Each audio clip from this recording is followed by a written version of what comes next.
Hello, everybody, and welcome to the fourth episode of The Pen is Mightier, everyone's favorite podcast, which is 80% rambling and 20% fan fiction. This week, we're going to do a Lord of the Rings, we're going to switch it up, do a Lord of the Rings fan fiction that is actually rated really well on the place where I read my fan fiction.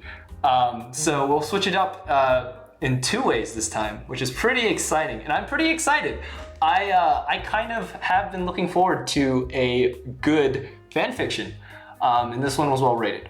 So I am your host, Aaron. I'm joined by our regular, semi-regular co-host, Brandon. Say hi, Brandon.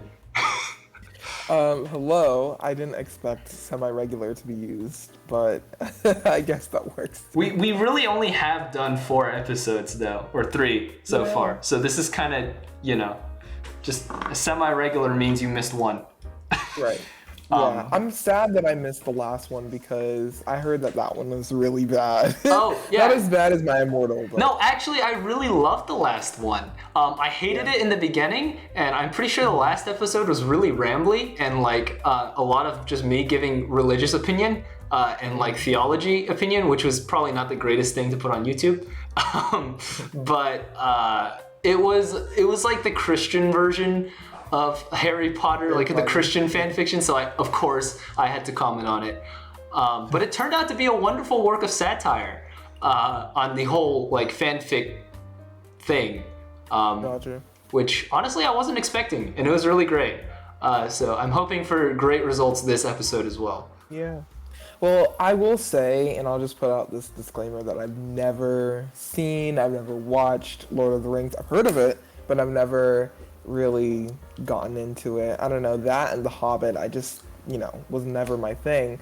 So I'm really interested in kind of getting into this and kind of seeing, I don't really have something to compare it to like I do with the past stories that we read, but I don't know, I think I'm just interested in kind of seeing how this one kind of stacks up to my interpretation of what The Lord of the Rings is. I know that you said that you wanted to do an introduction. Do you mind? Yeah, I was gonna do that. Right. Okay, so first off, Brandon, not knowing what Lord of the Rings is actually just illegal in the United States, so you should just be arrested immediately. But apparently. I will, in my good grace, give you and the audience, for those of you who haven't seen Lord of the Rings, which is probably like a 0.01% of you, not saying much since our regular viewership is about 1 view per video. But the Lord of the Rings is, kind of the progenitor of all fantasy. So, the elves and Middle Earth, I know, you must have heard of Middle Earth. And if not, you could probably search it up while we're describing this. But basically, Lord of the Rings, the main timeline, the 3 books, The Fellowship of the Ring, Two Towers, and Return of the King, all follow the journey of this fellowship of comprised of elves, dwarves, and hobbits and humans who try and go stop the all-powerful Sauron. And this all takes place in the setting of Middle Earth, which is, well, pretty much just medieval times, but with hobbits and elves and dwarves and stuff. And basically, Sauron has made this ring that has a terrible amount of power, and they're going to go destroy the ring, and therefore Sauron. And that's pretty much the long and short of it. I'm pretty sure for this fanfiction, all you really need to know is the setting. Because it doesn't follow any of the main characters from Lord of the Rings. So you don't have to worry about knowing who Gimli is, or Elrond, or any of those people. So yeah, just know that the setting is basically medieval times with elves, hobbits, dwarves, and humans. And the dwarves are these mining people. The elves are the really smart archers kind of guys. The humans are, the knights, basically.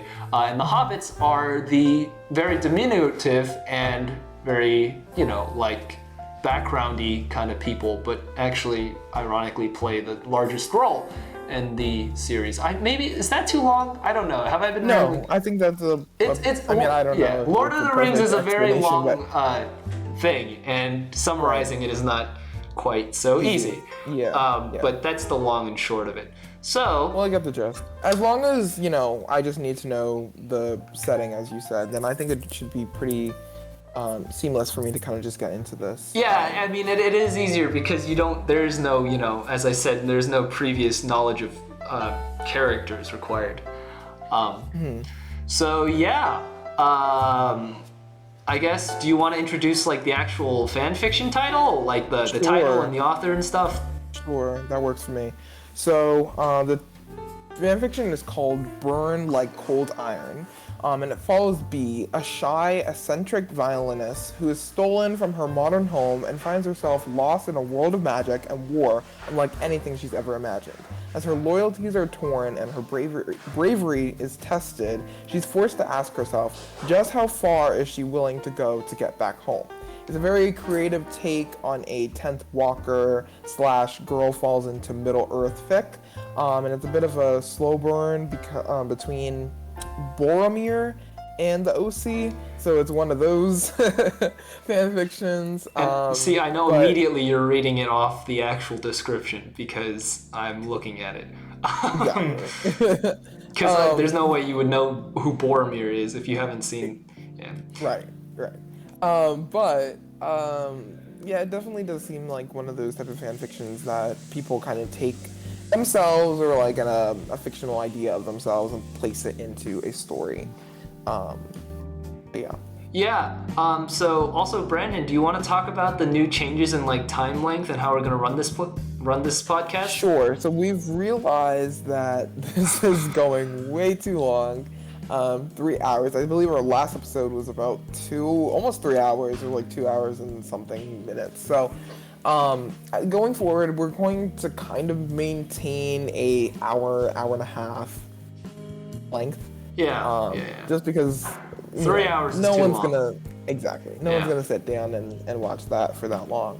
So we're gonna try and get through as much of the story as we possibly can, and then next episode we can possibly pick up with the rest of it and just keep working until we kind of finish it. I think our goal should also be to not create or to kind of read the stories beforehand ourselves. No. We have to experience it firsthand. That's the point of this podcast. I think also a part of that experiencing firsthand, we can still do that, but there needs to be a more concise, I think, explanation of our thoughts, because we might not share our thoughts on this story until episodes down the line, depending on this obviously hour and 30-minute time restriction. So it's just a lot of changes that we're trying to make when we're trying to figure this whole thing out. But it's taking us 4 episodes to do it. Exactly. I mean, better late than never. That's true. Also, from my side of things, so I'm the one operating the OBS behind this all, and there is a ton of background noise because I'm in an open office, sadly. I'm not in my room. I'm not in a room. I'm like in this weird converted dining room situation. So going forward, I know once I actually move into campus, I'll probably have like a quieter setting. But for now, I have the music probably turned up a little bit higher than I would normally have it turned up because I want to hide the people in the background. That, and I don't have like a Yeti, so I can't really use my microphone settings to kind of hide the background noise either. Without all aside, let's get into it. Do you have it pulled up? Because I'm gonna pull it up right now. So. Do you want to start with chapter 1, or am I starting with chapter 1? I don't mind starting with chapter 1. All right, then you can start. Yeah. Cool. We can start right about now. All right. So this is chapter 1. Do you want me to start with the, I guess, little monologue she gives herself? I mean, you can. You should actually. So part of this, I think that's part of the story. You might. You probably should. Yeah. Okay. So, my greatest adventure didn't begin until I was 24 years old. That is the story I'll be recounting here, to the best of my ability. However, I'd had dealings with magic from a very young age, even if no one ever believed me. My name is Beatrice Smith, and this is my story, which all began with the Entwives. So Chapter 1, Prologue, and now we cannot find them. I bit back a scream of excitement as I breathed in the smell of pine trees and fresh mountain air. I could still hardly believe it. My family and I were on a summer camping trip in Alpine National Park in Montana. That's right, Montana. My 8-year-old brain could barely comprehend how far we were from our home in Texas, and I was so excited I felt ready to burst. Groaning with impatience, I tapped my plastic water canteen against my leg as I waited for my parents to finish getting ready for our big hike. "Come on, Dad," I exclaimed, stamping my light-up Wonder Woman tennis shoes on the gravel. "Let's go already." My dad frowned. "Just a sec, honey," he said. "I'll need to speak to one of the park rangers about our guided hike this afternoon. Think you can wait here for a few minutes? Your mom will be from the car in a bit. Be back from the car, excuse me." "Of course I can, Dad. I'm not a baby," I retorted. It was true, I was 8 now, and desperate to prove to my parents how mature I was. Camping in a national park was the perfect opportunity. I straightened my shoulders, adjusting my overlarge backpack filled with camping supplies and Junior National Park Ranger pamphlets. My dad smiled down at me. "Thanks a lot, B. Just stay here outside the visitor center and I'll be right back." "Okay." I watched my dad jog off and wave down a park ranger. Shrugging, I turned away to observe some of the other tourists. There were lots of other families, like mine, and huge groups of tourists from other countries. Many were just from other states like us, but others had accents or spoke languages I had never heard of before. It was fascinating. Absently, I wandered away from the visitor center entrance as I watched them all. "Hey, I picked you these flowers." I turned as I heard a man, British maybe? Oh, well, okay. Do you want me to do a British accent? Oh, please, if you can, please do. I was going to get into the fact that we should maybe come up with like little voices for all the characters. If we can I keep was track of thinking them. that as I was reading. If you want to, you can, and I'll Okay. follow suit. Okay. Hey, I picked you these flowers. That's so bad. No. Hey, you tried. Yeah, I tried. But I'm just gonna keep reading. Yeah. No, you can do a bad accent. I'm down with that. I'm sure our listeners are fine with that. I turned as I heard a man, British maybe, clearly just back from a hike, brandishing a handful of ragged wildflowers at his girlfriend. "Aw, baby, you shouldn't have. They're so pretty." My jaw clenched. Oh no, they didn't. I scowled, putting my 8-year-old hands on my hips as I marched up to the pair of them. "You really shouldn't have, you know," I scolded the man, who raised an eyebrow at me over his 2 big sunglasses. "It's illegal to pick flowers here. The National Park Ranger said so." The man scoffed, while the woman just chuckled. "Well, aren't you a cutie?" she asked, bending to ruffle my hair. I stepped back, glaring up at them. "I mean it. It's bad for the environment." I protested. "It takes years for the plants to grow back here. Didn't you read the exhibits in the..." But the couple had already started walking away, the woman pressing the wildflowers to her nose and sniffing deeply. "In the visitor center?" I finished lamely. "Those meanies. I was trying to be mature and grown up, but I guess it hadn't worked too well." "Hey look, who knew chipmunks like Doritos, huh?" "Dude, that's hilarious!" My hands balled into fists as I whirled around, following the voices farther away through the entrance to one of the hiking paths. "You're feeding the wildlife!" I exclaimed, facing down a group of teenagers, huddled around a chipmunk or at a fork in the trail. "You're feeding them Doritos!" Yeah, one of the girls said, looking annoyed. "It's cute, so..."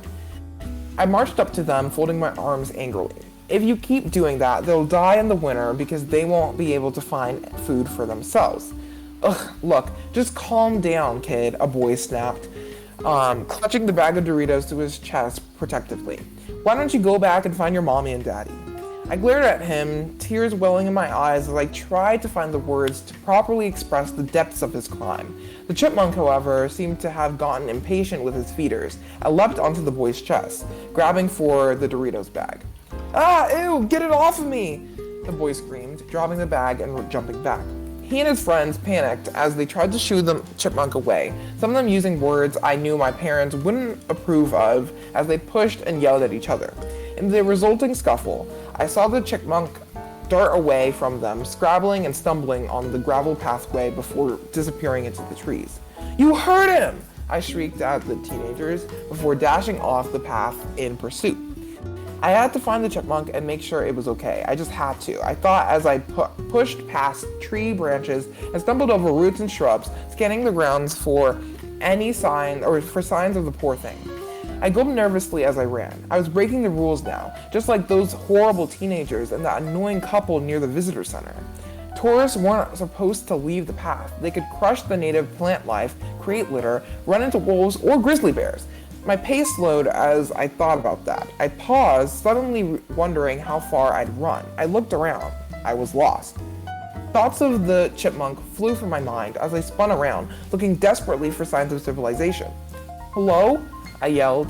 My voice was muffled against the trees, which were thicker here than they had been by the trail. I must have run further than I thought. "Mom, Dad!"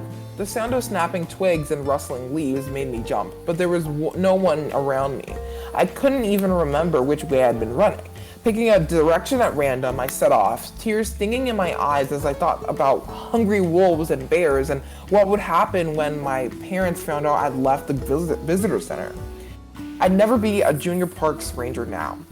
I'd broken the rules and left the path. Ow! An acorn had fallen on my head, and I paused at the branches above me. You mean trees? As if in response, the trees around me shook violently, and I threw my hands up to protect myself as a shower of pine cones and needles rained down onto my head. Ow! That was weird, I thought angrily. The branches continued to shake and wave around me. It must be really windy up above me, I decided. There was certainly no wind down on the ground where I was. I wiped at my nose, trying to stay calm as I went. So far, nothing looked familiar. The trees were denser here than they'd been before. In fact, it was getting hard to walk without tripping over a root or running into a branch. Was it going in the wrong direction? I hesitated now and turned around to start going the other way again. But no, that couldn't be right. The trees behind me were so thick that there was practically no room for me to walk between their trunks. But I had just been walking there, hadn't I?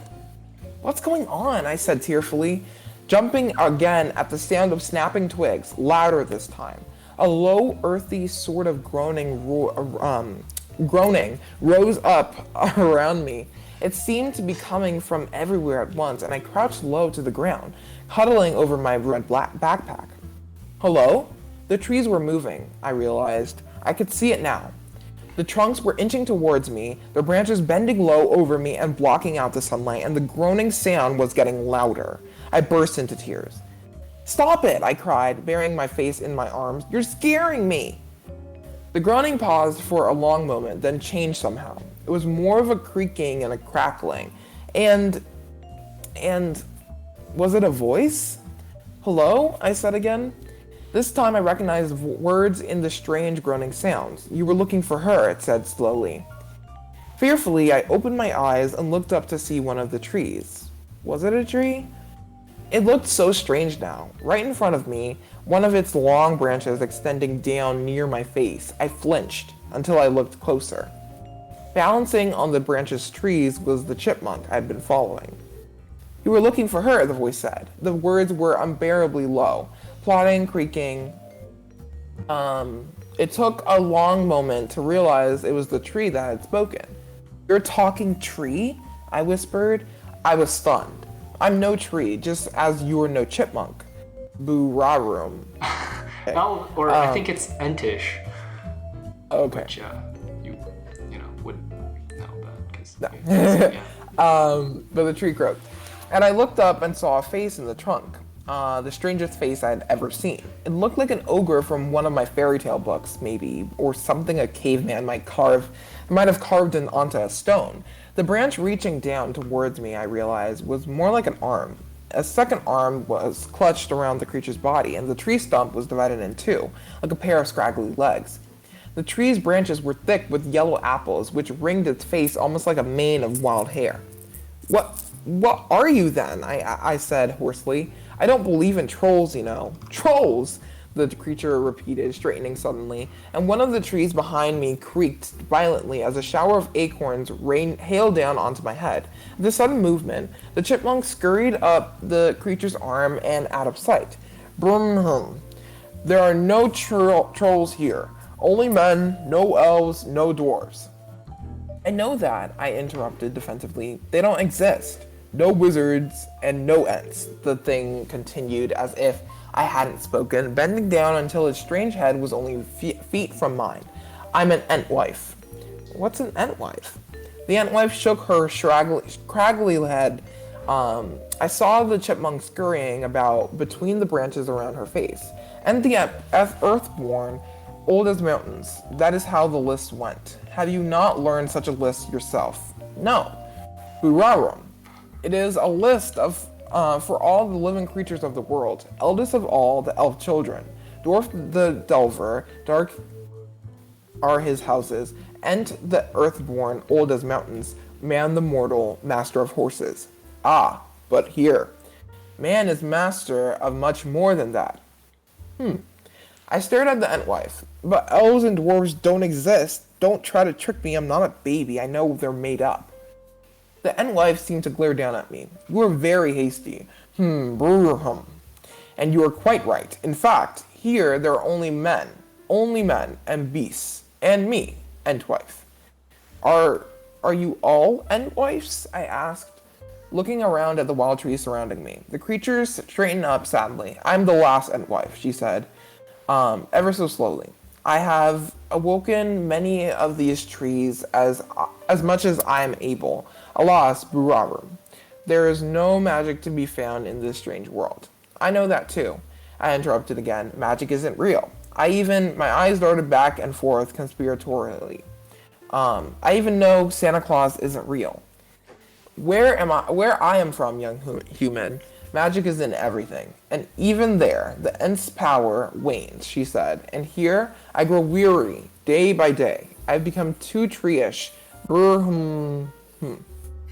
I have stopped traversing these woods as I once did. I prefer to remain here, rooted by the little streams, growing my apples and watching over the creatures of this strange land. As she spoke, her voice began to trail off. The words became harder to decipher amongst the groaning and creaking until her last sentence was swallowed up by a gust of wind and a boom-hoom sound. Hello? I called, afraid. Hello? Entwife? A long moment passed in silence. Suddenly, the Entwife shook her head, as though waking up from a deep sleep. You are still here, young human. Boom. A strange being you are, indeed. Though your people are cruel, and care not for woods, golden and green. They have killed my sisters, and I am the last, now, to hold the ancient memories of Middle-earth. What are you talking about? I interrupted, confused but desperate to hear the Entwife say more. Ah, not so hasty now, Marhum, she said, with a great creaking sigh, as though she were about to fall asleep. I'm sorry, I said, but before I remembered my southern manners. I'm sorry, ma'am. I clasped my hands behind my back and rocked on my heels. The Entwife gave a soft laugh and did not speak for a long moment. I waited, staring at her.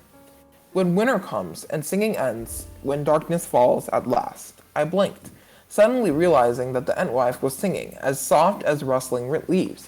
Her voice was so quiet, I could barely hear the words, and she paused for several minutes between lies, as though she'd forgotten how they went. When broken is the barren bow, and light and labor past, I'll look for thee and wait for thee until we meet again. Together we will take the road beneath the bitter rain. That was real pretty, I said politely. The words made me shiver, and now my voice sounded too loud and harsh against the tree trunks in the forest. Burarum. There are more lines than that, and yet I cannot remember them, the Entwife admitted, her voice lower and softer than ever. I am tired. I am old now.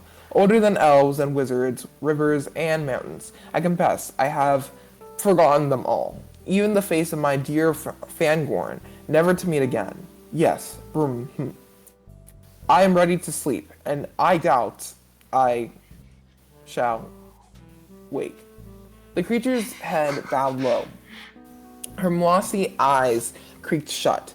Wait, I cried. What do you mean? She didn't answer. Hello? Please wake up. I'm still lost. Several minutes passed, and finally, with a creak of her head, the Entwife opened her eyes again and looked down at me. Your people are up that way, she croaked, pointing one of its branch fingers behind me. The chipmunk scurried down its arm and stopped at the tip of the Entwife's hand, staring at me. Its nose twitched, and I giggled. Your friend here is unharmed, Entwife added slowly. You were good to care for her. I do not remember, yet I feel that my kind would have been fond of you. You would have been named Tree Friend if my kind were still in bloom. Her branches seemed to wilt, and her lichen green eyes slipped shut. Burarum, now, I shall sleep. Yes, I yield, at last. And I say, his land is best. The Entwife fell silent again, and I stared at her, willing to wake up and again. Entwife, I asked. Entwife, hello? Wait!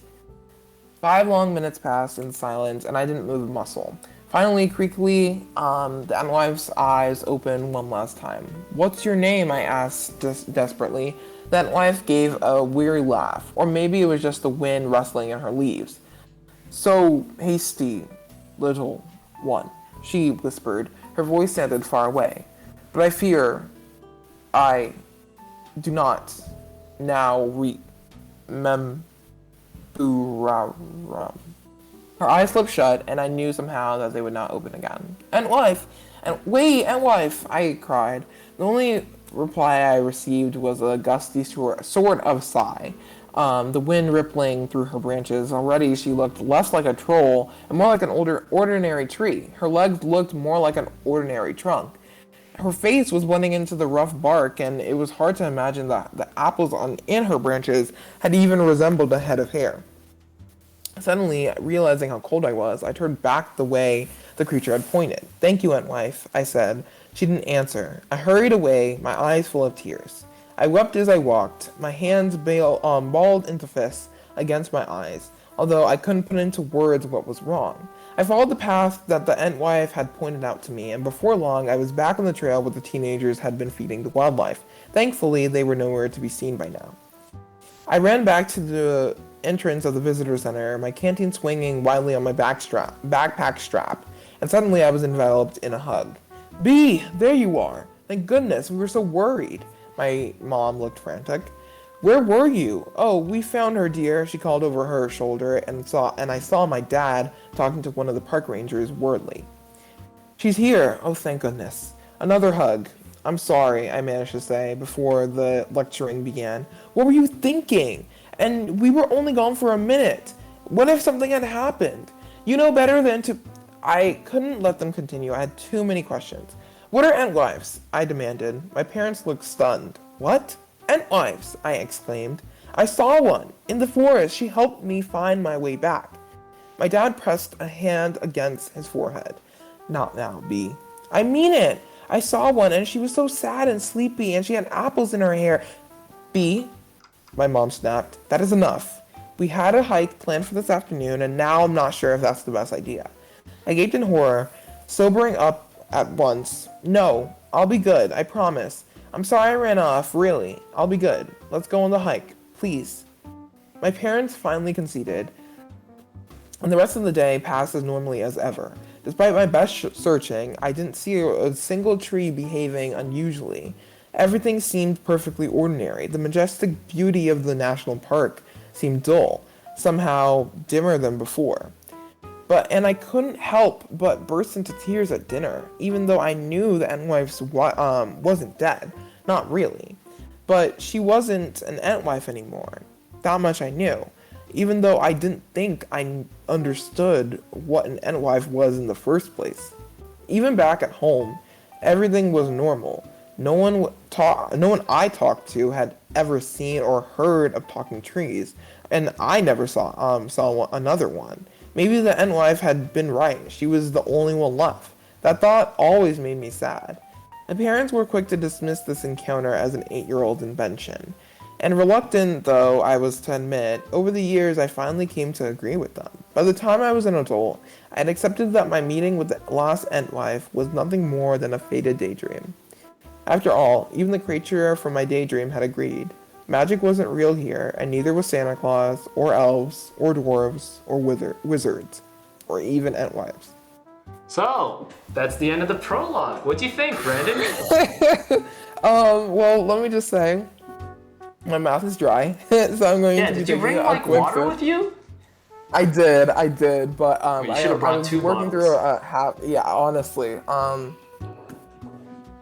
At the rate we're going, I No, think we that might was- only make it through 5 chapters or so. yeah, this is a very long story, but it's a really good story. Like I think that It's not there's- bad. Yeah, you go. I mean, I think anything is better than my immortal. Let's be honest. But Right. like, We I kinda think set coming ourselves from up for that, right? I think coming from that, like, you can really just see like how much time and effort I feel like the writer spent on this story and like putting time and effort into like really fleshing it out. Like, I do think like okay, it's a prologue. It shouldn't have. I do think that it should have probably not been as long, but it's probably a little bit shorter if you're reading it like in your head than you're reading it out loud too. I don't know. I think it was a really good start to. Well, it's story technically I'm not a looking prologue. I think she kind of just melded chapter 1 and a prologue together. But I think in a real book, like in a real novel, this kind of would be the length, or a novella. This would be the length of the prologue. I guess. Did you like have anything to say about anything you noticed or wanted to talk about or anything? I really liked, just briefly because I know that we have to keep moving, but I really liked how she kind of spent a lot of time characterizing the main character B as like this adventurous, kind of daring, but also kind of like I don't know how to describe it, but like she's young and she's like trying to be mature, and I think that we've all kind of been in that place at one point in our lives, because I know that even I was like that. As much as I don't want to admit it, that when I was growing up I did try to act older than my age. But I think that I don't know, I think it was just kind of like a relatable experience of like if a kid got kind of sucked into this kind of environment, like how they would kind of react. So I'm honestly interested in like seeing where things go from here, because I think that just the way it's written, like it puts me in this story, and I feel like I'm kind of there with B, watching everything kind of unfold. Yeah, I was gonna say the tone in this story is much more apparent, and it's very sure. like the author actually knows how to build mood and build the premise. There's an actual premise here, and you can kind of tell that the main character. You can tell who the main character is. You Yes. can tell what the main conflict is gonna be, and that all happened in a good time. I will say, I was in a college writing class, and this is better than like 60% of the work I had to read. No offense to any of the people in my creative writing class, but this writer is like this piece has potential. Like it's actually not bad at all. I just really love the amount of characterization that the author is able to give B. Even with just the name, B just is very like, simple sounding, but you can kind of tell like the kind of character just from the start, which is, again, maybe I'm just seeing this in a better light because I've been reading terrible fan fiction. Exactly. but- And I do think that like it is kind of a jump to go from like a really good story to like, or a really bad story, excuse me, to like a decent story. Like I think this is pretty well written already, I can tell. So yeah, I think it's kind of interesting. I will say the writing is a little bit on the nose sometimes and a little Yeah, bit it is. forward. It definitely is. So it's not like, it's not perfect writing, but no one has perfect writing. And this Also, is it's a really, fan fiction. Like, again, yeah, fan it's, fiction for this being graded as a fanfic work, it's phenomenal, I would say, just from the first chapter. Let's see if it holds up in chapter 2, shall we? yes. This chapter is called I Don't Think Advil Would Have Helped. I also really like her chapter titles. I think they're really cool. They're really good. Yeah. All right. I'll get on my reading voice. I'll try to make up like a little bit of a different voice for characters. I was trying to do it. I don't know if you noticed that, but I was trying to like do like a babier sounding voice. Oh for, like, yeah, no, I could tell. I could know. tell. I'm gonna need a lot of water for my reading voice. All right, here we go. There was nothing in the world like rush hour traffic in Dallas. I'd been sitting at the same light for at least 10 minutes, still only a few blocks from work. At this rate, I'd be late for my gig tonight. To pass the time, I scrolled through the radio stations in my car, tapping out the melodies to the songs on my steering wheel. Come on, I muttered. There had to be something interesting here. Bad country music, commercials, a mariachi band, conservative talk radio, more country music, more commercials. What's this? I muttered, pausing on a news story about the zoo. Experts are still baffled by the appearance of this strange creature last week, the voice said, and I cranked the volume up higher, curious. At first thought to be a wolf, researchers now believe it to be some sort of hybrid. And that's right, you can see it right here at the zoo next week, the first of what might just be a brand new species. Cool, I thought idly. And remember, folks, if you see any similar creatures, keep your distance. This one has been especially vicious. It's hospitalized 3 zookeepers and members of animal control so far. It is larger in size than normal wolves, with a longer snout and huge fangs, and our online followers are already calling it the Dallas Warg, named after the mythical wolves of... Suddenly the muffled notes of Respighi's The Pines of Rome interrupted the news story. My ringtone. God, that's a pretentious ringtone. I turned the volume down and dug around in my purse as I drove, finding my phone just in time. Hello? B, my friend's voice exclaimed. How's it going? I wedged the phone between my face and shoulder as I drove forward. Hey Caroline, I can't really talk. I'm on my way home from work. Oh, that's right, you have a fancy grown-up job now, she replied. You're still coming tonight, right? Of course, I said, surprised and offended. I wouldn't miss one of our quartet's gigs for the world, and Caroline knew that. Why wouldn't I? I don't know, you just haven't seemed as enthusiastic about performing lately, that's all. I made a noise of indignation and she laughed. No offense, I just meant you're always daydreaming or something when we're at a gig, and you never want to sit still long enough to practice. Is it a crime to be a little restless now and then? Well, anywho, she plowed on, you better hurry up and get home before I break down your door to get into the air conditioning. Caroline, I exclaimed, you're at my apartment already? Maybe. I could practically see her giving a theatrical shrug. I just thought we would get some practice in, maybe drive over to the Fiddler's Elbow together for the gig. I'd carpool with Nathan, but his bass takes up half of his car. And you know John's car smells like old Taco Bell wrappers. I made a face. I guess that's true. And speaking of John and Nathan, Carolyn said, I invited them to your place to practice too. Hope that's all right. All 4 of us can go in one car. I know how much you care about the environment. Caroline, if everyone came over to my place, I'd had no doubts about who would end up having to drive everyone to the gig tonight. I ground my teeth together for a long moment, trying to remember the last time we'd hung out without them taking advantage of me. Fine, just ask me first next time, okay? I'll be at my apartment in 5 minutes. Alright, cool, just hurry up. Yes, ma'am, I snapped, sarcasm my only remaining form of protest. Her only answer was a loud raspberry before she hung up on me. I tossed my phone onto the passenger seat, rolling my eyes. My friend had been right about one thing. I wasn't too enthusiastic about the gig tonight. Ever since I started performing with Caroline, John, and Nathan back in college, we'd been running through the same collection of songs. Drinking songs and jigs at Irish pubs, two-step beats at country bars, canon and D at weddings. I sighed. It was starting to get downright monotonous, and I'd have dropped out of the quartet entirely, except that this was the only time I really got to play my violin anymore, and the only time I got to hang out with my friends. And rude as some of them might be, I loved them dearly. I sighed. Well, nothing quite like bonding over mediocre songs at live music. night at a dive bar like the Fiddler's Elbow, I thought, as I pulled into my apartment complex. 5 minutes, my ass. Caroline was waiting for me, hands on her hips. One foot was tapping impatiently against her cello case as she glowered at me. It's about time you showed up. Sorry, Caroline, but there's this newfangled thing called traffic. I don't know if you've heard of it. I was cut off by a horn blaring from the parking lot. That'll be John, Carolyn said unnecessarily as our second violinist hopped out of his rundown truck and joined us. Nathan, our bassist, was with them and stopped to heft his instrument out of John's truck bed. Well, now that we're all here, John said, giving me a lazy one-armed hug. Let's get into the air conditioning before we all die of heat stroke. Or worse, before Nathan gets all sweaty like that outdoor gig last summer, Carolyn sneered. Nathan turned bright red, sweat already beading on his forehead in the hot sun.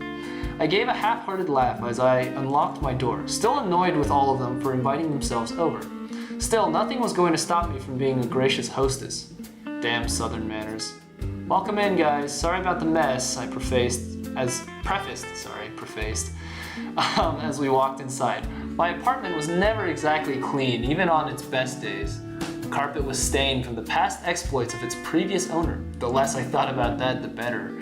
The beige paint on the walls was chipped and peeling, and the lumpy lime green sofa in the living room made the whole apartment look vaguely unsettling, no matter how many sensibly colored throw pillows I covered it with. The rest of my quartet filed into the apartment, settling their instrument cases on the living room floor. I just love your apartment, B, Caroline sighed as she set her cello case on the lime green sofa. Seriously? I snorted. I mean it. Your apartment's great, she insisted, either ignoring or missing completely the roach scuttling across the carpet in front of her. I'm still living at home with my parents till I'm done with my master's program. I'd kill for my own place. I'd kill to get out of a place like this, John said in a stage whisper to Caroline. I scowled at him. I think it's nice, Nathan said, folding his arms. Hey, do you mind if I get some water? I smiled gratefully at him. John and Caroline had already migrated to the kitchen, pulling sodas out from my fridge carelessly. Then again, Nathan had always been the politest. Is that a word? Politest one in our quartet by a country mile. Probably is a word. I don't think it is, but it might be a word. I'll just keep reading. Maybe. Sure thing. Thanks. Hey, how's your mom doing? I shrugged, following him into the kitchen. Same old, I said. I'm a little worried about her being lonely, though. She says she's fine, I added, but she's living outside of West in the middle of nowhere, all by herself, with no one but Bilbo for company. Wait, Caroline interrupted. Bilbo? I winced slightly. You know, my old cat. You named your cat Bilbo? She exclaimed, glee in her eyes. I folded my arms defensively. I was 7. My favorite book was The Hobbit. Don't judge me. I broke off as Caroline and John dissolved into laughter, settling back into the couch in the living room. Oh, come on. That's almost as bad as Nathan's bass, Caroline said. What's you name your bass again? I turned to him. Nathan turned slightly pink. Glorfindel. I chuckled despite myself. What's a Glorfindel? I asked. A disease? He's not a disease, Nathan spluttered, looking deeply offended. He's a character in The Lord of the Rings. I keep telling you to read them, B. Nerds, John crowed from the living room. I ignored him. I don't know, I shrugged. I couldn't even stay awake for the first movie. Plus, you know, I don't have time for whole lot of reading right now with work and all these gigs. It was true, I wasn't much of a reader these days. I'd been obsessed with The Hobbit when I was younger, yes, and I did go through a Harry Potter phase in middle school. Who didn't? But that was nothing next to Nathan's love of books, which bordered on an obsession. And speaking of his reading obsession, well, if you don't want to read it, no pressure, Nathan said casually, turning to dig for something in the pockets of his instrument case. Aha! Grinning triumphantly, he pressed a book into my hands. I examined it. The Fellowship of the Ring, I read, laughing. Why were you carrying this around with you? I always carry a good book with me when I leave the house. It's like having an old friend with you everywhere you go, he said simply. I grinned. It was the kind of thing my dad used to say. It was a long time since I thought of books in that way. Trust Nathan to make even the most offhand comments sound heartfelt. I flipped through the pages with new interest. And you really think I'd like it? Since you like The Hobbit, yeah, Nathan said. Besides, when's the last time you read a good book? And boring music theory books don't count. I thought for a moment. Oh, I read this really cool biography a few weeks ago, I recalled, about the life of Guido Monaco. Who? He invented the modern music staff. I exclaimed. I told you that before. B, Caroline interrupted with a groan. What in what world is that interesting? God, y'all are such nerds. You know you're just jealous we're so smart. Nathan laughed in his quietly self-assured voice. I never managed to stick up for myself, and quite the same was as Nathan could. It occurred to me suddenly that I used to have quite a bit more of a backbone than I currently did, and I scowled down at the book. Well, I'd be happy to read it, Nathan, I said, tucking it into a pocket of my violin case. I'll start it tonight after the gig. The gig, John exclaimed. I forgot, we have to practice. We still have some time, I said, checking my phone. We don't all need to be at the fiddler's elbow for an hour still. Oh, good. We opened our instrument cases. I smiled slightly at Glorfindel, and Nathan grinned back at me, and dug through our binders of music. Hold up, what's this? Caroline demanded, reaching for some papers sticking out of my violin case. Hey! I tried to hold them out of her reach. No! She poked me... Oh, that was not Caroline, sorry. No! She poked me with her bow and I dropped the papers, which she caught eagerly. That's just some pieces I've been writing. Please don't look at them yet. They're not done. Please, I said desperately. I didn't know you were writing your own music, Bee, John said, glancing at the papers over Caroline's shoulder. That one piece looks, I don't know, kind of weird. Very creative, Nathan added with a supportive smile. Yeah, well, thanks, I muttered stiffly, trying to snatch the papers back. I could feel my face burning. I wasn't very good at writing my own music to begin with, but the piece they were looking at was especially rocky. The notes were plodding and slow, with purposeful creaks and snags from the bow hair on the strings to imitate the sound of a strange voice, one that I had never been able to forget entirely, even after 16 years. Wait, it's only been 16 years. Oh, she was 8. Sorry, I can't keep track of time. I know it's bad, alright, I snapped, but it's supposed to be weird. It's based on a song my imaginary friend sang to me when I was little.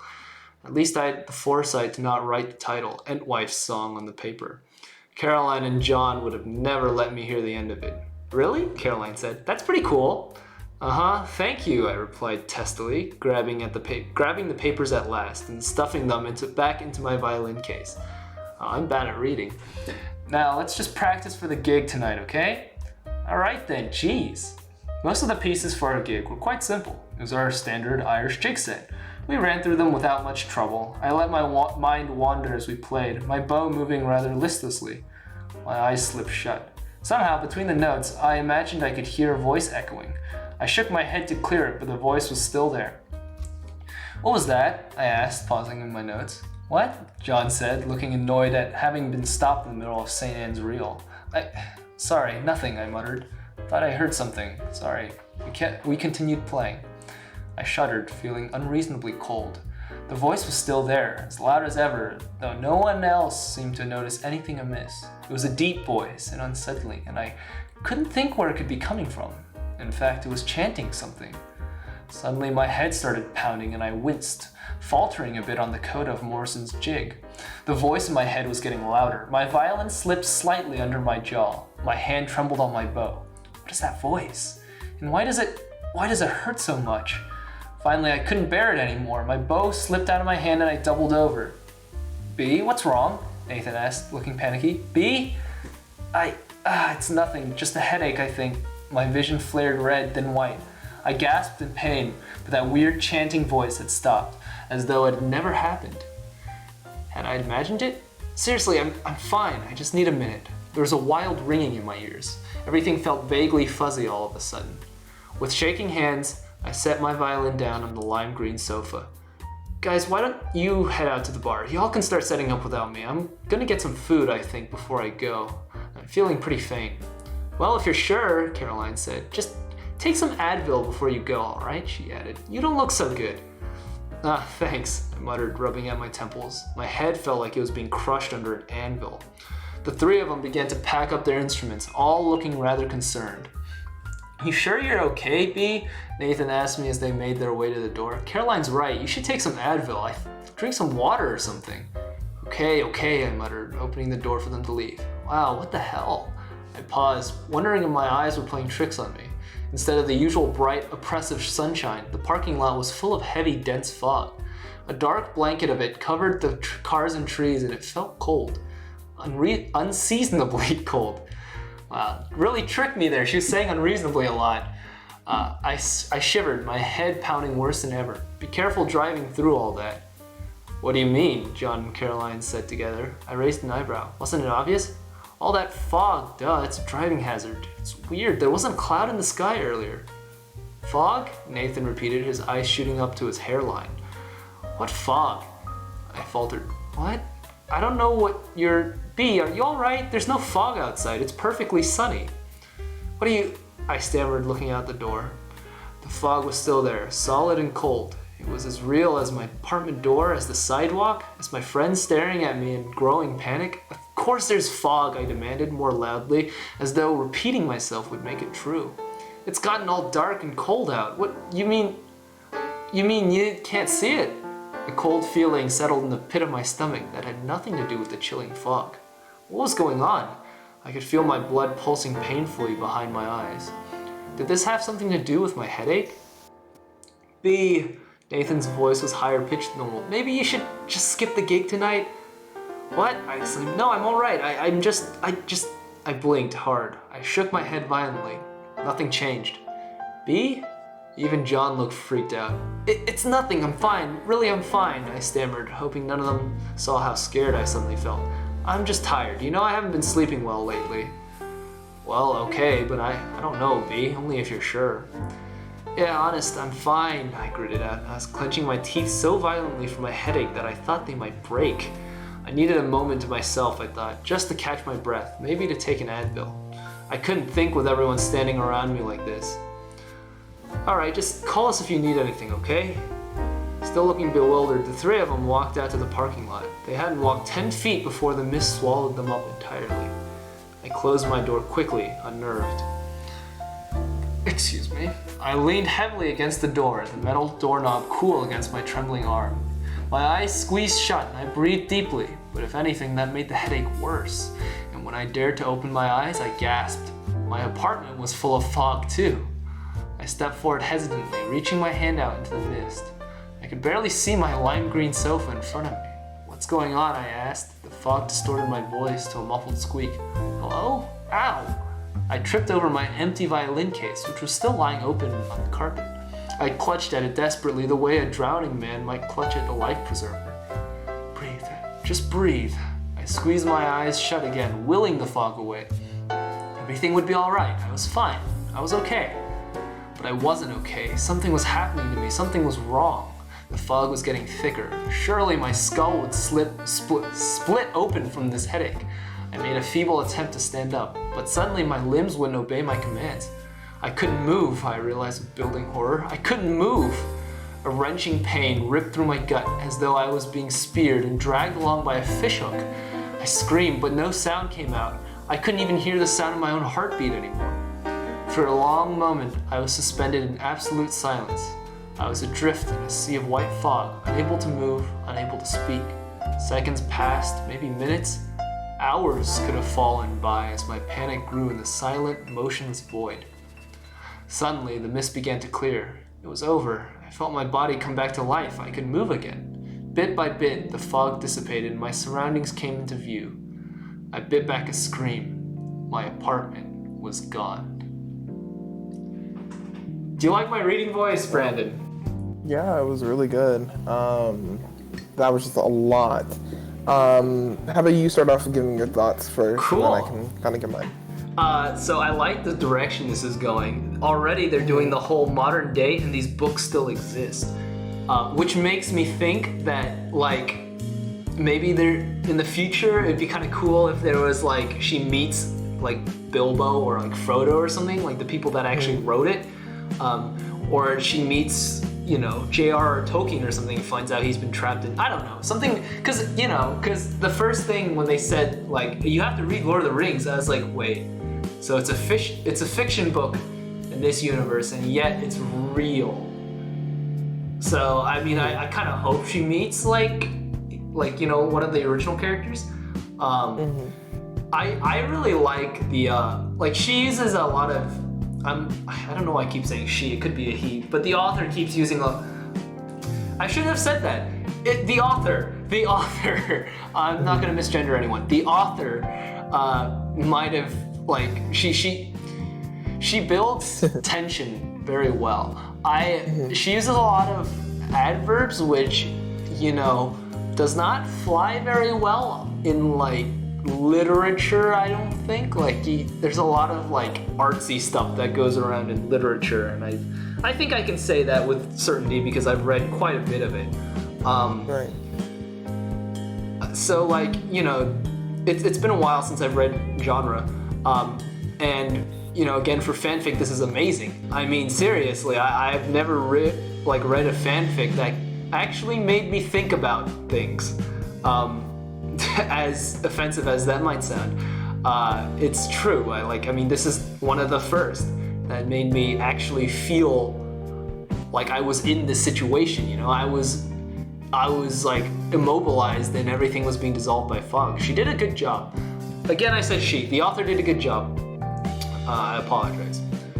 Yeah, I mean, continuing the characterization and the tone building and the plot is actually comprehensible.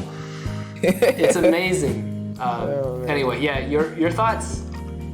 I just want to wrap this up because I know that my chapter is probably going to be long, but I really like the world building. I think this is something that, like, a lot of writers forget to do. I think that they just get so into, like, the story that they don't really kind of build the world and stuff like that about the characters in the story and, like, the day-to-day lives. Like, I liked the character moments with Bee and her friends. Like, that I think was really, really interesting. But yeah, I'm excited to see where the story goes, chapter 3 and onwards from here. I didn't add this in my points, but the dialogue is amazing. I mean, I can actually hear these people talk. It's, I mean, what the author maybe lacks in show don't tell, she makes up completely with that dialogue. It's real. Like, it's just like people talking. I don't know how she does it. I think it's a really good natural, and, you know, you hit it on the nail in its head. I think that she does dialogue really, really well, and I think that she can encapsulate these characters perfectly.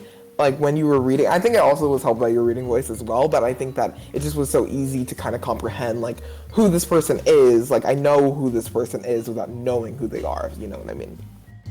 Yeah, I was actually gonna do, like, a New York accent or, like, a northern accent for John, because I really liked his voice, like, the very deep. You know, I didn't do it all the time, of course, because I don't have the foresight to read ahead, but I was gonna do, like, a New York accent to the whole deep thing, you know? But I don't know if you can, you know, it might be jarring because we are taking turns reading chapters. But I think maybe if I ever have to do another one of these alone again, God forbid, I'll do, like, a cool accent for some of the characters. Sure. Anyway, chapter 3. All right. Yeah, I know we have, like, about maybe 20 minutes left. We have 30 I'm not minutes. Gonna try. We have 30 minutes, so this might be the last chapter. Okay. Well, we'll see how much we can get through this. So I'm thinking, since this is in a playlist, all these videos are in a playlist, I'm pretty sure people are just straight up just gonna, like, listen to them if they're gonna listen to them in, like, series. So maybe the next time for, like, different multi-part fanfics, we don't have to do, like, a big intro. We can just go, like, you know, welcome back to this, and we're starting from this chapter, and then we start. Got it. Okay. All right, so chapter 3, I can't see Texas from here. My apartment was gone. The lime green sofa, the stained carpet and cluttered coffee table, the walls with chipped paint and crooked posters, they were nowhere to be seen. And in their place was a cavernous room that I had never seen before in my life. It was gloomy and dark, with the smell of smoke and old paper in the air. A weak ray of evening sunlight trickled down from a high window, casting the whole room in a sickly pallor. Thick swirls of dust caught in the dying light, and I fought the urge to sneeze. I squinted, my eyes having trouble adjusting from the brightness of the strange white fog that had clouded my vision moments ago. This was far too detailed to be a dream, I decided, but what was happening? My brain was still struggling to make sense of my surroundings when I heard footsteps. There was a man in the doorway. I scrambled to my feet, my empty violin case tumbling onto the marble floor. "Hello?" My voice echoed in the cavernous room. "Where am I?" The man stepped closer, and I shrank back. As he moved into the dim light, I saw that he was wearing robes. Honest to God, Harry Potter robes. And had a long white beard. He opened his arms wide in greeting, flourishing a weird sort of walking stick in his hand, and said something I didn't understand. What? I said, my voice coming out more like a squeak this time. The man repeated himself, his voice deep and his tone mocking, and I realized he was speaking a different language. There was a smile on his face as he walked towards me, an unsettling mix of intense glee and smug satisfaction. Somehow, that look frightened me more than if I had been glowering in rage. Something about his face, sallow and hook-nosed, with coal black eyes, didn't seem to be made for smiling. I don't understand, I said, feeling unnerved. Don't you speak English? The man ignored me and said something else in his foreign language, his tone triumphant, and gestured to a raised dice in the center of the room that I hadn't noticed before. Something was resting on it. It looked like almost like a large black bowling ball. I tried to get a closer look, but the man stepped in front of me. He spoke again, more insistently this time, and he closed the rest of the space between us until I was nearly backed against the far wall of the room. I don't understand you, I repeated shakily, craning my neck to look up at him. He had to be nearly 7 feet tall. His invasion of personal space was deeply unnerving. Just back up and tell me what's going on. The man, creepy Dumbledore, as I decided to name him, didn't answer. Instead, without warning, he rolled back one of the trailing sleeves of his robe and grabbed me by the shoulder. My heart nearly leapt out of my chest, and I tried to jerk away, but the man held me in place and pointed his walking stick at me. He's going to bludgeon me to death with it, I thought wildly. I'm gonna die here in this creepy room, murdered by creepy Dumbledore with a walking stick. I struggled desperately, but the man merely rapped me on the forehead, muttering more words, in his strange language, and released me alive and unbludgeoned. I staggered back, colliding with a bookshelf behind me and clutching at the wall to stop my knees from buckling. What was that? Crazy Dumbledore might be a more appropriate name, I thought, before the man grabbed me by the shoulder again. Speak, he commanded. I stared at him in surprise. I understood the word as clear as day, even though I could distinguish the sound of it in my ringing ears. It was decidedly not English. He shook me roughly. I told you to speak! Let me go, I gasped, tugging my shoulder free and staggering away. My words echoed in the room, but they weren't the same. They weren't English. I wasn't speaking English. What's happening? Why don't my words sound the same? My voice sounded childish and faint in my ears. It was merely a translation spell, said the man impatiently. It would do me no good to have brought you all this way only to be stopped by a simple language barrier. All this way? You kidnapped me? I repeated, my voice shaking desperately. Kidnapped. The word echoed through my brain, making my head pound. I've been kidnapped. Honest to God. Kidnapped. And taken to some ridiculous place. The kidnapper's hideout, for all I knew. Or maybe he was some wealthy eccentric and this was his mansion? Panic rose up in me like bile. Were we even in Dallas anymore? Crazy Dumbledore stepped towards me again, and I dodged. I dived for my violin case and ran towards the door, digging in the case for my phone as I went. The man didn't seem to be armed except for his weird stick, so I should be able to make it outside and call for help. Just as I reached the open door, it slammed shut so forcefully that my hair blew back. I whirled around to see the man holding his walking stick in the air like a giant baton, pointing directly at me. How did he do that? The doors must have been automated or something. I pulled on the handles with all my might, but they were locked. You aren't going anywhere, he said severely. Not until you answer my questions. Your questions? I repeated, my voice shaking as once again I heard words come out of my mouth in a different language. The man had drugged me somehow. There was no doubt about it. That explained all that fog I'd seen in my apartment, the headache, the voices. I was hallucinating before passing out. And that would explain the weird words I was speaking now. It must be an after effect of whatever drugs he used. And if it was true, if I'd really been kidnapped and drugged, then I needed to get out of here and get help. Immediately. Okay, I'll tell you what you want to know, I said slowly, keeping eye contact as steadily as I could while digging through my violin case. Crazy Dumbledore spoke again, but I merely nodded distractedly. I just pulled out my phone out of my case, and it had no bars. Now what? Damn it! And the battery was only at 50%. I had to get in range of a signal and quickly if I wanted to. Suddenly, my phone was knocked out of my hands.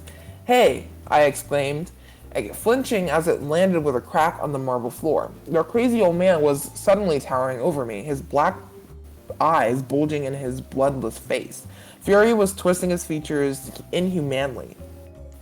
You will answer my questions, he roared, his voice ringing unnaturally in the still air, so loud I was surprised the window by the ceiling didn't shatter. I did not bring you through mist and darkness for nothing. Now, identify yourself. My name is Beatrice Smith, I said quickly. I tried to back away from him, but my legs didn't seem to want to obey. I'm a market researcher for a tech company, and I'm a violinist.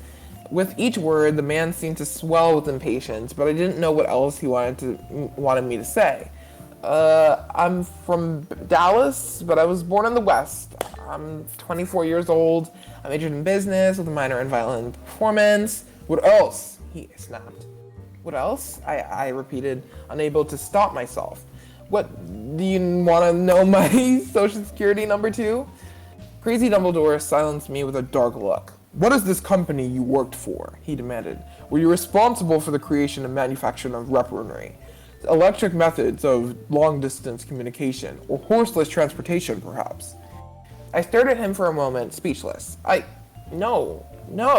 I mostly do research on the changes in our clientele basis. I mean, it felt like I was missing something important. I'm not an engineer or anything. I've never had to do anything with weapons or a horseless transportation.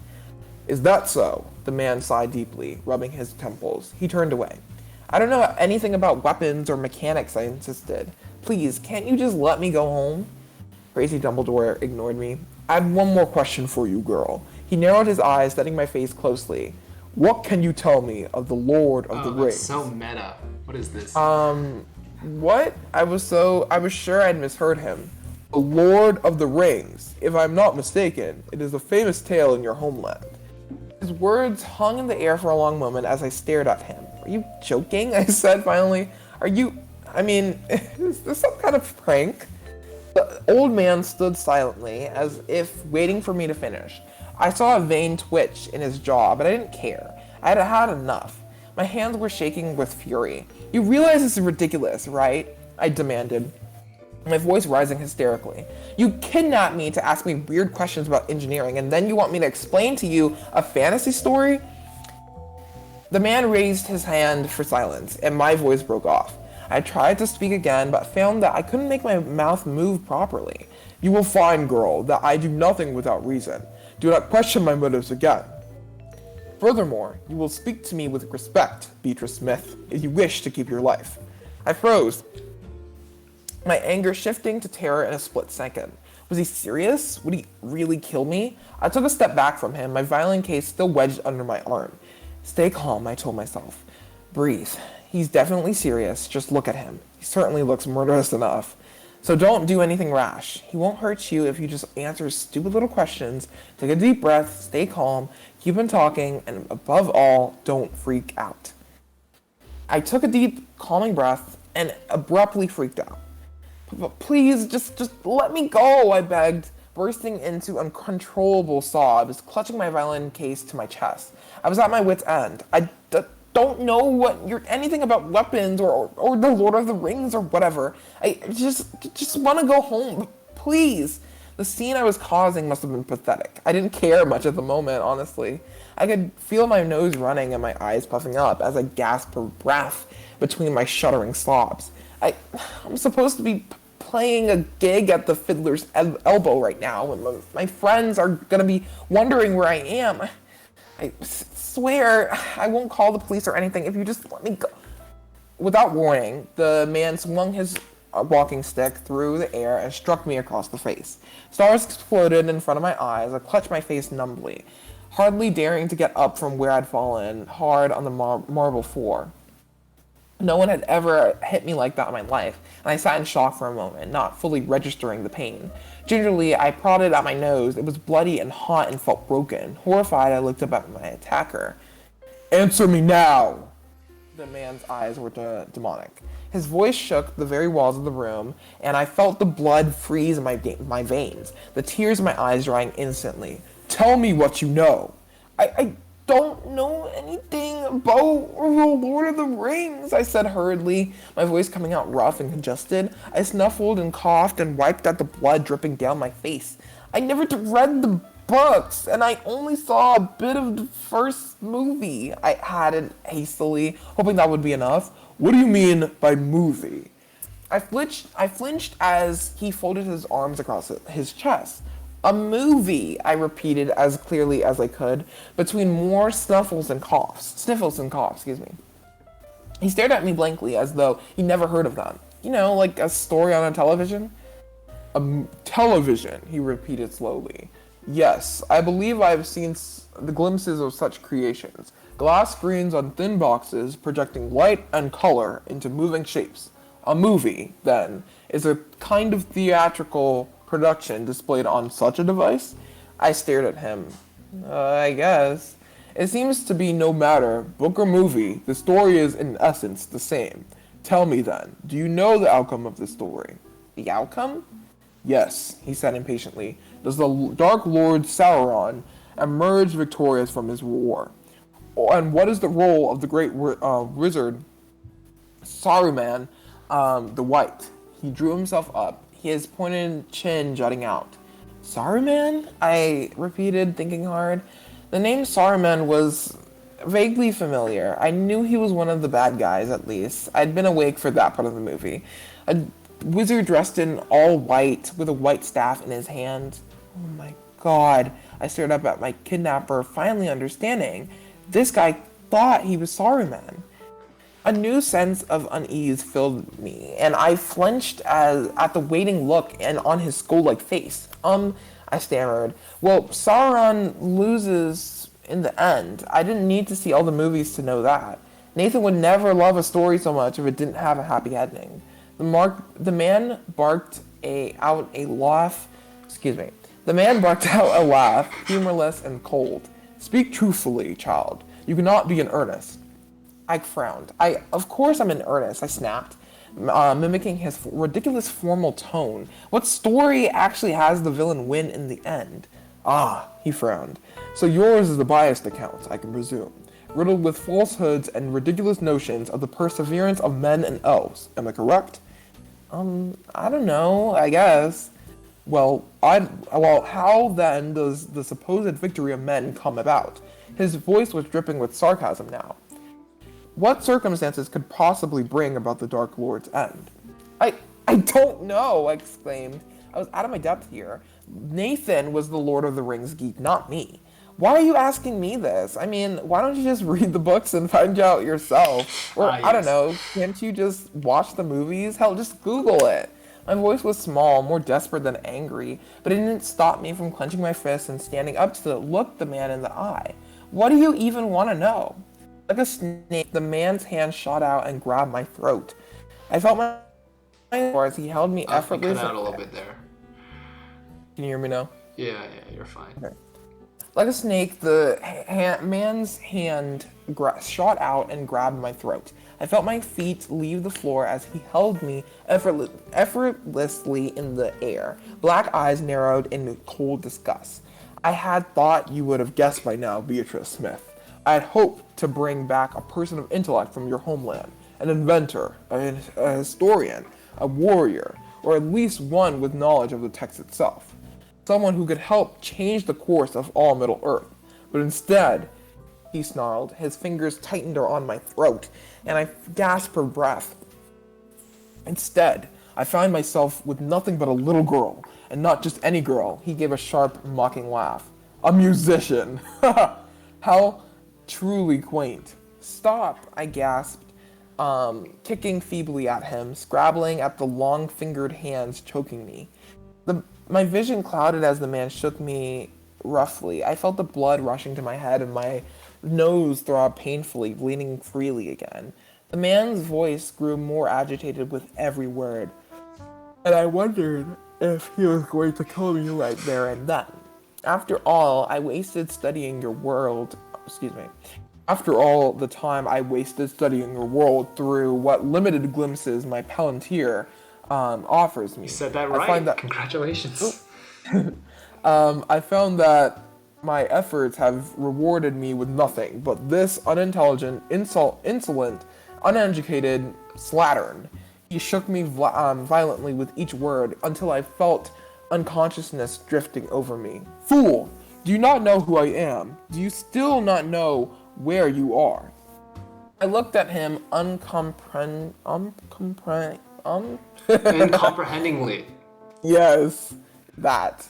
My head spinning wildly from lack of air. I'm Saruman the White, he said slowly, drawing himself up to his full height and giving each word a cruel weight. The man, Saruman, tightened his grip on my throat before throwing me heavily onto the floor.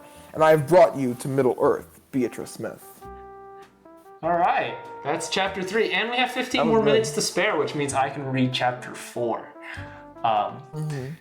But before that, do you want to give your thoughts? Yeah, quickly. I think that this is just a really good story. I mean, I wish I knew more about Lord of the Rings because I think that I would have. No, I was gonna say you gave Saruman his voice. Like that's actually what Saruman sounds like. So good job. Well, that was just coincidental. But yeah, I wish I knew more about it just so I could kind of connect to the story more. But honestly, like I do like stories like this where it's like it's kind of like a different take on the original story. I do think, as you said and you pointed out, it's very meta. With like Lord of the Rings being, I guess, a book in our real life, but then she's actually going into their universe, so it's kind of weird. But yeah, I'm excited to see where things go from here. But you know what's good about that in this story, Brandon, is you can actually see the contrast between like the universe and her belief, like the main character's beliefs, and Saruman. And it's actually very clear that the author has read the books and actually has knowledge of how every single character she writes about would act in a certain situation. And I think her comprehensive knowledge of her subject actually shows through here, where she can pit these two people, these two very distinct personalities against each other. And you know, you can see, like, you can tell. I think what's really cool is you got Saruman's voice right, but never before it said, I'm Saruman, or, you know, before it mentioned Saruman, what was he even mentioned, you know? And you actually got his voice, his character right on the first try because of how well the author wrote it into the story. I think that's pretty cool. Without any further ado, I'm gonna go on to chapter 4, which is highway robbery. Sounds pretty exciting. All right, I'm gonna drink some more water before I get into my my reading voice. All right, here we go. Middle Earth? My whole body ached and I stayed frozen on the ground for a long moment, coughing desperately until stars danced in front of my eyes. As though from far away, I heard Saruman speaking again, but my pulse was pounding my ears and drowning out his words. Middle Earth? What's that supposed to mean? Is he completely insane? I was jolted out of my thoughts when Saruman grabbed my arm and dragged me to my feet. Were you not listening? He hissed. I said stand up. Stay away from me, I gasped. I scrambled back from him, coughing violently again and massaging my throat. Come with me, Beatrice Smith, he said. We have much work to do and there is no time like the present. But it's nighttime, I protested weakly. Saruman didn't answer. I hadn't really expected him to. I picked up my violin case from the marble floor and slung it over my shoulder. The man swept imperiously from the room and I followed, staring in surprise as he grabbed the lit torch from the wall and carried it in front of him as he went. He had really taken the whole medieval wizard thing to heart. Did this place even have electricity? I guessed it didn't. The whole building was ominously dark now that the sun had gone down. The only light in the halls and stairs we passed came from the torch in Saruman's hand and a few other lit torches bracketed here and there along the walls. Shadows leapt off of dark stone corners and arched ceilings, and I shuddered. Finally, we stepped into a vast empty hall. I paused, gaping at the sight. Tall black columns and narrow windows like a cathedral's rising up to a cavernous ceiling. What is this place? You are in the Orthanc, the great tower at the heart of Isengard, Saruman said. Isengard, I repeated suddenly. Right. Clearly this guy was sticking with his Lord of the Rings delusion through and through. I recognized that name, Isengard, vaguely, from watching the first movie. Much to Nathan's chagrin, I had fallen asleep through a chunk of the beginning, though, and the entirety of the middle, and most of the ending. Now I wished I had paid more attention. Something in that movie might have helped me. Not that I believed for an instant that he'd actually brought me to Middle Earth, of course. The very thought was ridiculous, and it was offensive that he expected me to believe it at all. Still, I was sure he believed it, just like he clearly believed he was a wizard. I wondered where I really was. This place was enormous, too large to be an ordinary building or house, surely. Maybe a museum? But even a museum would have proper lighting, air conditioning, traces of modern technology of some kind, and I didn't see anything like that here. Honestly, this whole place, the grand hall, the countless stairways, the columns and torch brackets on the walls, looked like a genuine medieval fortress or castle. I couldn't be in a real fortress, could I? Because if I was, then I was much farther away from home than I realized. He couldn't have drugged me and flown me to another country or something, could he? Fear made my steps uneven as Saruman led me out what looked like the main entrance of the building. I couldn't be that far from home, could I? I hadn't been out for that long, and why would a crazy old man want to transport me out of state or overseas?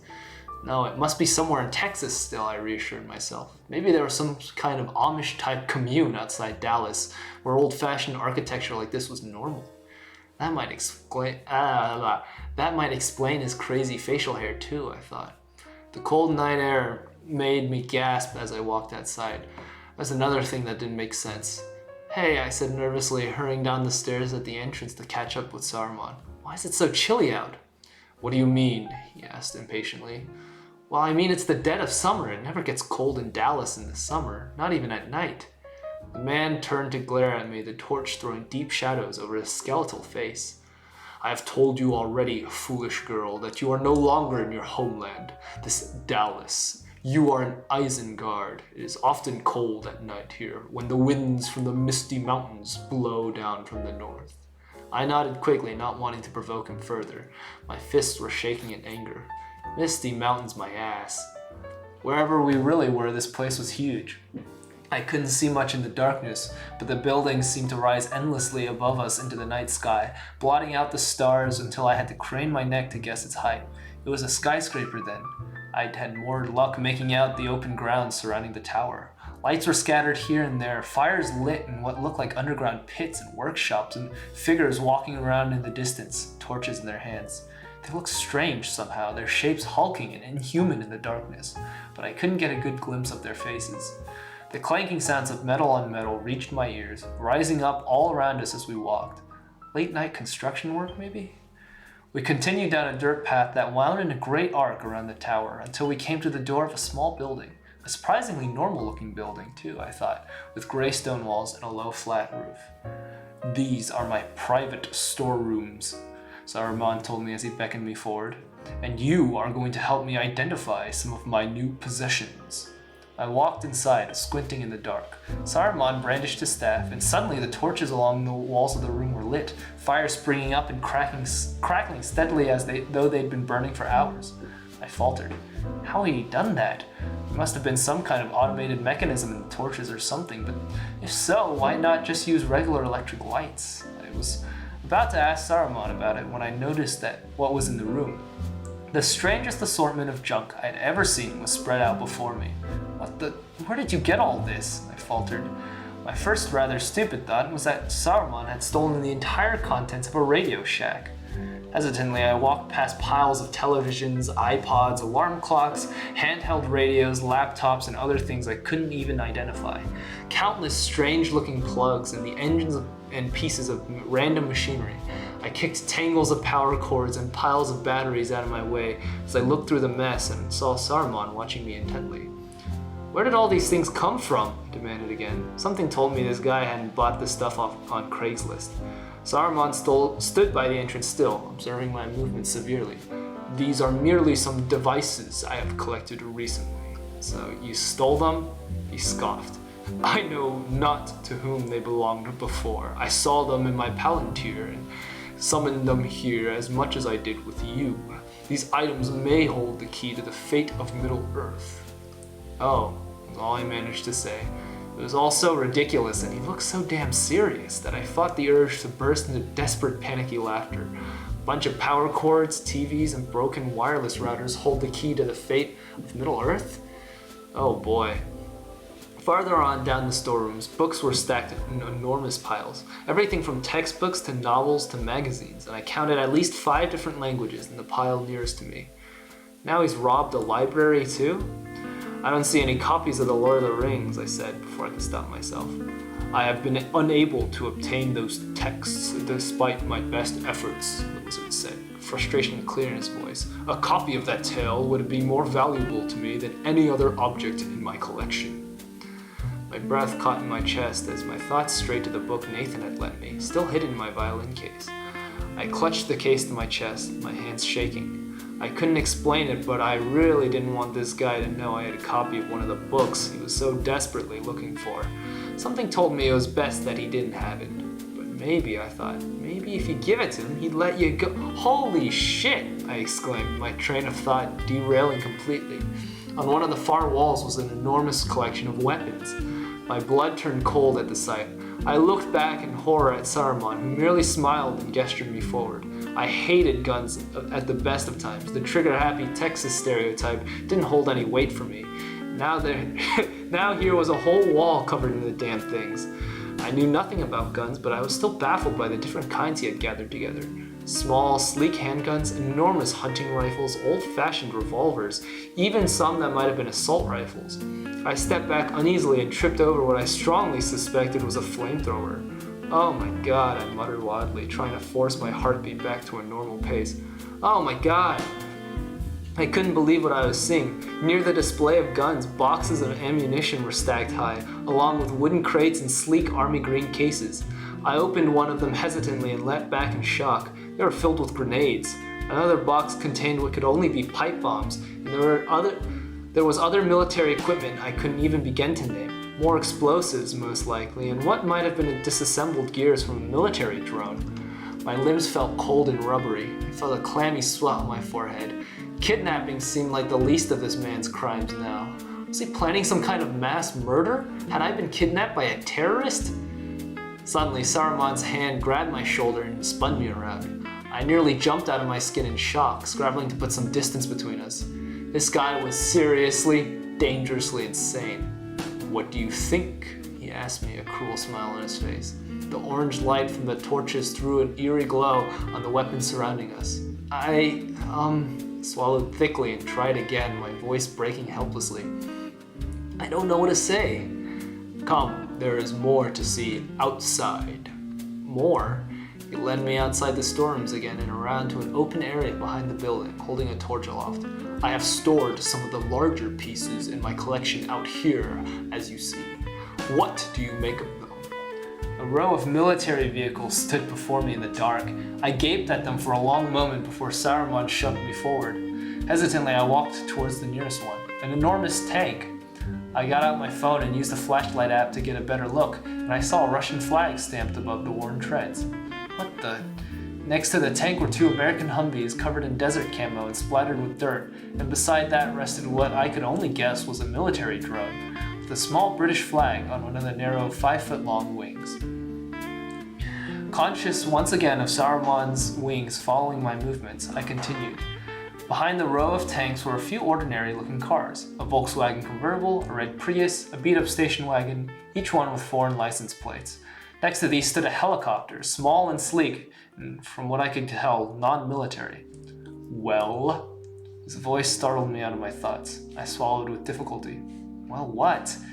What among these objects do you recognize? He asked me, his tone abruptly businesslike. I don't understand. Surely you must have encountered some of these things in your homeland, Saruman said impatiently. Explain to me their uses, the magic that makes them function. A fevered madness was in his black eyes, manic obsession clear on his face, and I stepped back from him. Okay, I stammered, trying and failing to articulate the depths of my panic. Just what are you doing with all this stuff? You know you could be arrested for stealing military equipment. You could be, I don't know, fueling international conflict, stealing from all these countries. I mean, what are you thinking? Do you want to get blown up? Because that's what'll happen when the authorities find all this. Are you some sort of war criminal? How did you get all this anyway? The man towered over me, looking furious. You will answer my questions, he snapped. I do not have time to coddle you like an infant, nor must I explain my methods to you.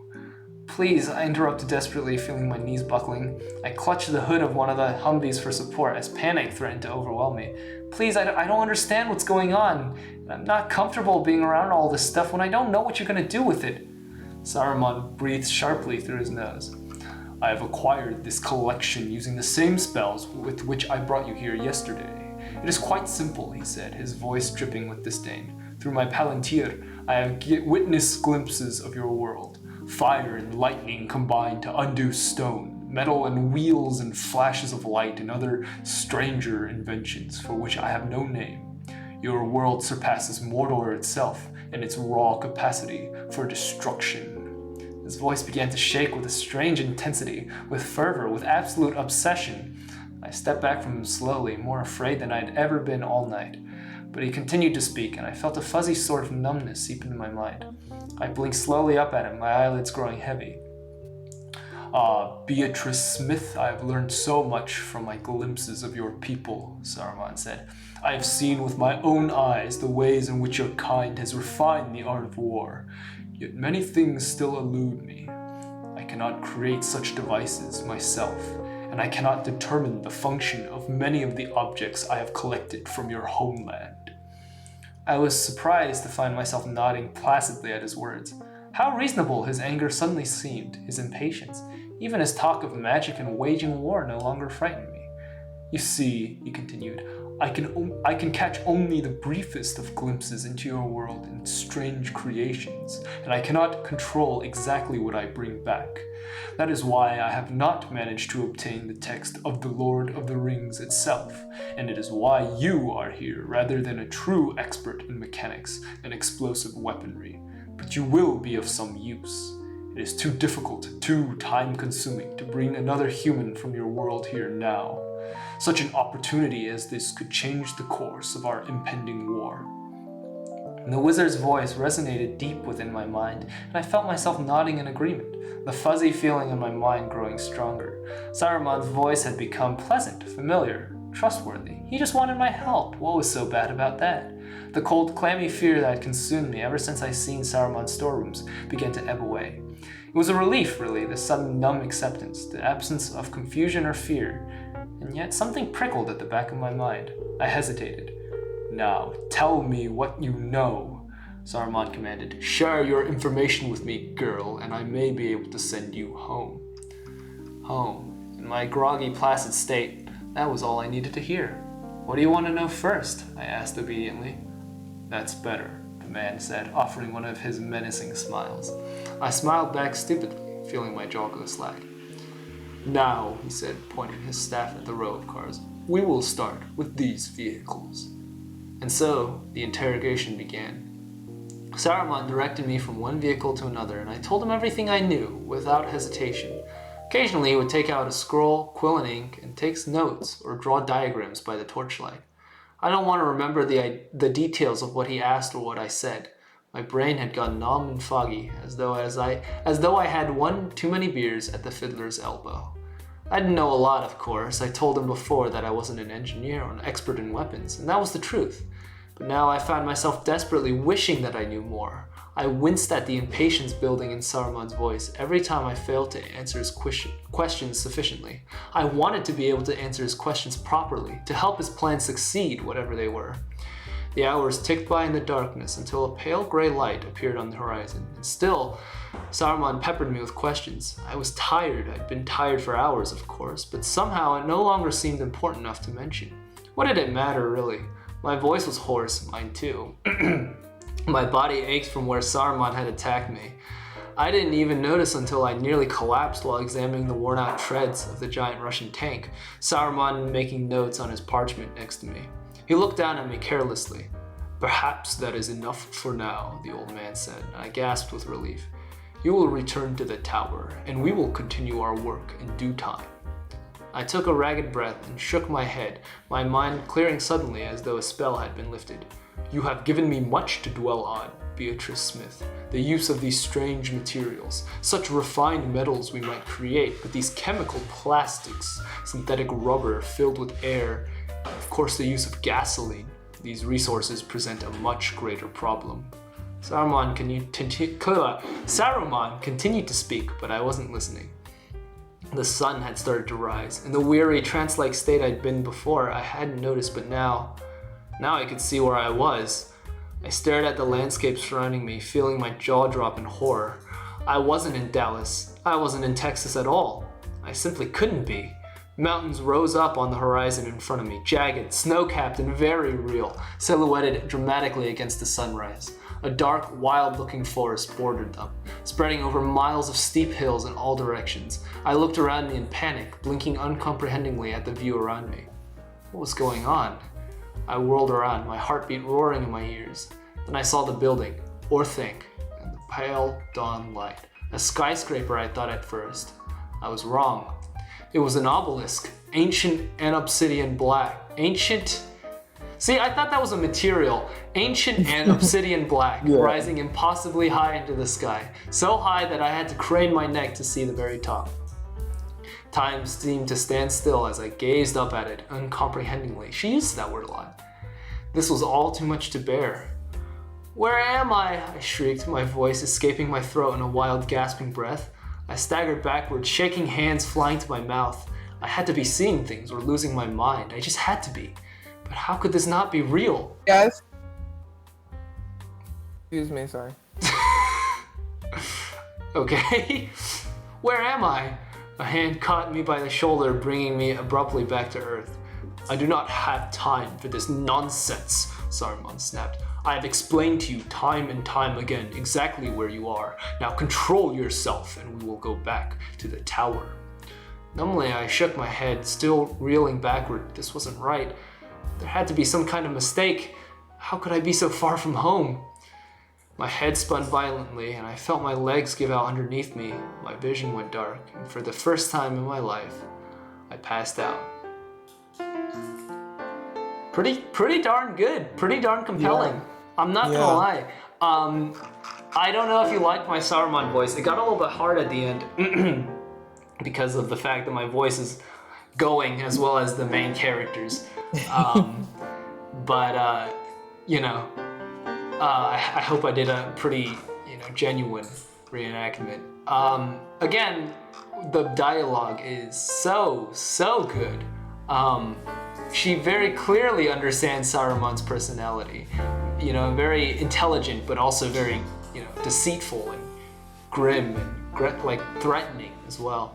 The whole formal language that isn't quite formal, it's kind of evil, is done very well. She has obviously watched all the movies at least 3 times because she knows exactly where everything is. She knows the real name of the tower at Isengard. She got the workshops that have been spread around the Tower of Saruman. She made note of the storehouse. I think maybe the whole incorporation of all these different vehicles and equipment she knew a little bit too much about for it to be kind of reasonable. The whole Russian tank. As a marketing expert, I don't think I would have noticed the Russian flag stamped on it. You would have just known it was a tank, right? And she knew a lot about the electronics. The whole Saruman controlling her is actually legitimate. Saruman does have that power, canonically. I just don't see how, this is supposed to be some sort of like side story to, J.R.R. Tolkien's main thing, but I just don't see how it could be worked side to side as it is, because you would have been able to see this. So maybe if Saruman had taken to some like secret storehouse underneath Orthanc, where like the camera in the actual trilogy never like ventures. Because there's a scene in where Merry and Pippin actually go into the storehouse, and they just find a bunch of tobacco and food, which they eat. But this kind of, I don't know if it's supposed to be like exactly synced to what happened in the original movies. Again, I'm nitpicking at this point. I've seen the movies quite a lot. I've seen the extended version like 3 times. But like, it's like, I don't know, it's really good, mind you. It's like, Yes. The tension is building. The whole plot is moving forward. Maybe a little bit more like clues thrown in as to kind of understand the motives behind everything would be nicer, because it kind of just feels like things are happening at certain points, and sometimes that just doesn't make sense. But other than that, I mean, the plot and the tone build very well. Again, the whole character, they're very round. Not so much Saruman's, because we don't really have a background, but I think you're supposed to know, because she kind of expects you to read The Lord of the Rings beforehand. Right. Yeah, I think I'm starting to slowly understand. Like at points, I was like, see, okay, that's the marking of good, like, decent fiction, is when you can understand things about the character without having to read the background. And that's kind of the problem I had with fan fiction for a long time, was that most people just straight up took the last character, like the last character that the base piece canonically had, and just keep it flat. Which I kind of want to see a little bit more rounding of Saruman. Like fan fiction should at least explore more deeply into a base piece, instead of just like building a separate plot line with the same with the same characters flat at the end. But I do think that like part of fan fiction is kind of almost world building in existing properties. So I do think that there's some value in doing that here. And I don't know, I think the writer does it really, really well. I think that they do this really good job of kind of making it like an independent story. Like, not really an independent story, but like it's still connected to obviously Lord of the Rings, but it's still somewhat different. So I don't know, I think it's no, it's good because it doesn't just take the characters from Lord of the Rings and like make them do something. It's like a very well-designed meshing of the two universes. It's kind of like watching Spider-Man the Multiverse, right? You take these characters that you know very well, or at least I know very well, and you just like kind of mix them into like a different reality. But I think the point of basically all literature and fiction is just to explore deeply something that has not been explored before. Like, an area, an experience, or a feeling, an emotion, it's supposed to delve deep. And I'm very hopeful as to this piece, and I'm very optimistic because of the way it's going so far, that they delve more into the character of these people. Because the Lord of the Rings, don't get me wrong, it's a great piece of fantasy. It is the progenitor of like basically every fantasy trope in the modern world. But the characters can be at a little flat. Yes. And they kind of just perform like the hero, the archetype. They kind of feel archetypic. Which, it's a genre piece, so it's kind of expected, but I kind of want to see this fan fiction kind of delve into like Saruman's deeper thoughts and why he's trying so hard to, build what he's trying to do. Like, and why Beatrice, continues to think that she is in Dallas. Obviously, this is the turning point. It was kind of confusing to me as to why she spent so long thinking it was still Dallas. I guess it does imitate the whole like denial part of trauma. Anyway, that was a lot of rambling from me. Do you have any thoughts before we round out part 1 here? No, I think a lot of the same thoughts. I think we share a lot of the same thoughts. I think anything that I could say, you could say better, and then I also think anything that I could say, you've That's already not said. true at all. So, That's not true at all. You come up with great ideas. well, Right. I think kinda that there are just build some off of them. things. I think that there are some things that I really, really like about the story without even knowing much about Lord of the Rings. I just really like character building and I like world building. I also like personification. Or not personification, but like kind of It's like, depth what? into What is something. this? No, I'm not that. Character I like building. Character building, yes, right? yes, Yeah, okay. basically. So, I just like fleshing out the characters and kind of making them seem like more real humans than just kind of, as you said, flat pieces on like a game board that you're kind of moving around for the story. So yeah, I think that this story is off to a really good start. I'm really excited to see where next episode takes us, because we'll probably be going through the next couple of chapters. I'm not exactly sure how long this will take to finish, but Well, there's you know, 20. There's 20 chapters, and we're on chapter 25. 4. 25. So probably 5 episodes. I'm Yeah. guessing we can do the last episode a little longer. right. But I think we're both pretty tired now, so we're gonna round this out. Next episode is gonna be just straight into it. We're not gonna do an intro, very likely, because we all know what's going on. So we're just gonna go straight into it so that our listeners at home can jump right into it. And we're gonna make this outros pretty quick too. So this was chapters 1 to 4 of Burnt Like Cold Iron, a Lord of the Rings fan fiction, and we will be back next week. This was the Pen is Mightier. See Bye, y'all. guys.